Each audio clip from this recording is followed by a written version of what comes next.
దేశవ్యాప్తంగా వైద్య విద్య కోర్సులో ప్రవేశానికి నిర్వహించే నీట్ యూజీ పరీక్షను ఓఎంఆర్ పద్ధతిలోనే నిర్వహించాలని కేంద్రం నిర్ణయించింది. ఈ మేరకు నీట్ యూజీ 2025 పరీక్షను దేశమంతా ఒకే రోజు ఒకే షిఫ్టులో నిర్వహించనున్నట్లు వెల్లడించింది. విద్య ఆరోగ్య శాఖల మధ్య జరిగిన సుదీర్ఘ సంప్రదింపుల తర్వాత ఓఎంఆర్ పద్ధతిలో నీట్ యూజీ పరీక్ష నిర్వహించాలని నిర్ణయించినట్లు తెలిపింది.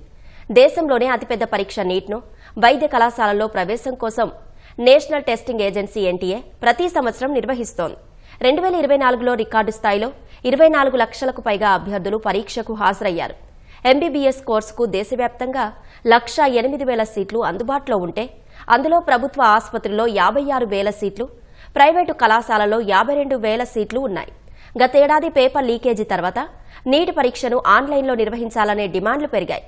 ఈ డిమాండ్ల మధ్య ఎన్టీఏ పరీక్షలను పారదర్శకంగా, సజావుగా, నిష్పాక్షికంగా నిర్వహించేలా చూసేందుకు ఇస్రో మాజీ చైర్మన్ కస్తూరి రంగన్ చైర్మన్గా కేంద్రం ఓ ప్యానెల్ను ఏర్పాటు చేసింది. ఈ ప్యానెల్ కూడా ఆన్లైన్లోనే నీట్ నిర్వహించాలని సిఫారసు చేసింది. అయితే కేంద్రం మాత్రం ఓఎంఆర్ పద్ధతికే మొగ్గు చూపింది.